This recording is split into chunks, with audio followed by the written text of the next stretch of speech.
Hi ಎಲ್ಲರಿಗೂ ನಮಸ್ತೆ. ನಮ್ಮ ನಿವಾಸಕ್ಕೆ ಸ್ವಾಗತ. ಇವತ್ತು ನಾನು ಕಲ್ತಪ್ಪ ಮಾಡ್ತಾಯಿದ್ದೇನೆ. ಅದಕ್ಕೆ ಬೆಳ್ತಿಗೆ ಅಕ್ಕಿ ತಗೊಂಡಿದ್ದೇನೆ. ಸ್ವಲ್ಪ ಅನ್ನ ಹಾಕಬೇಕು, ಸ್ವಲ್ಪ ತೆಂಗಿನಕಾಯಿ ಹಾಕಬೇಕು, ಸ್ವಲ್ಪ ಉಪ್ಪು ಹಾಕಬೇಕು, ಆಮೇಲೆ ಬೆಲ್ಲ ಬಿಸಿ ಮಾಡಿಕೊಂಡು ಹಾಕಿದ್ದೇನೆ.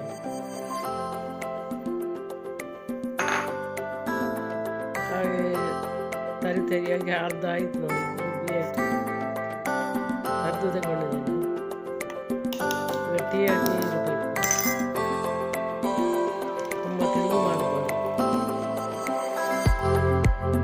ಈಗ ಒಂದು ಸ್ವಲ್ಪ ಎಣ್ಣೆ ತಗೊಂಡಿದ್ದೇನೆ, ಅದಕ್ಕೆ ನೀರಲ್ಲಿ ಕಟ್ ಮಾಡಿ ಹಾಕ್ತಾ ಇದ್ದೇನೆ. ಈಗ ಅದನ್ನು ಸ್ವಲ್ಪ ಕಾಯಿಸಬೇಕು, ಜಾಸ್ತಿ ಸ್ವಲ್ಪ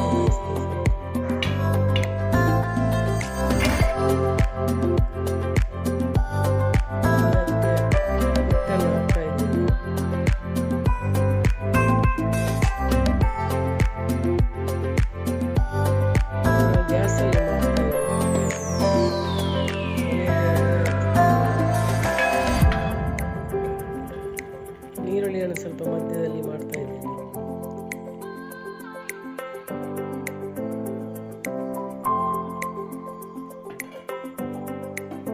ಈಗ ಅದಕ್ಕೆ ಮುಚ್ಚಳ ಮುಚ್ಚಿ ಅದರ ಸ್ವಲ್ಪ ಕಲ್ಲನ್ನು ಇಡ್ತಾ ಇದ್ದೇನೆ.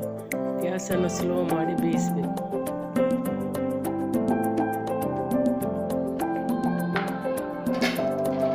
ನೋಡಿ, ಬೆಂದಿದೆ, ಕಲ್ತಪ್ಪ ರೆಡಿಯಾಗಿದೆ. ನೀವು ಈ ರೆಸಿಪಿ ಇಷ್ಟ ಆಗಿದ್ದು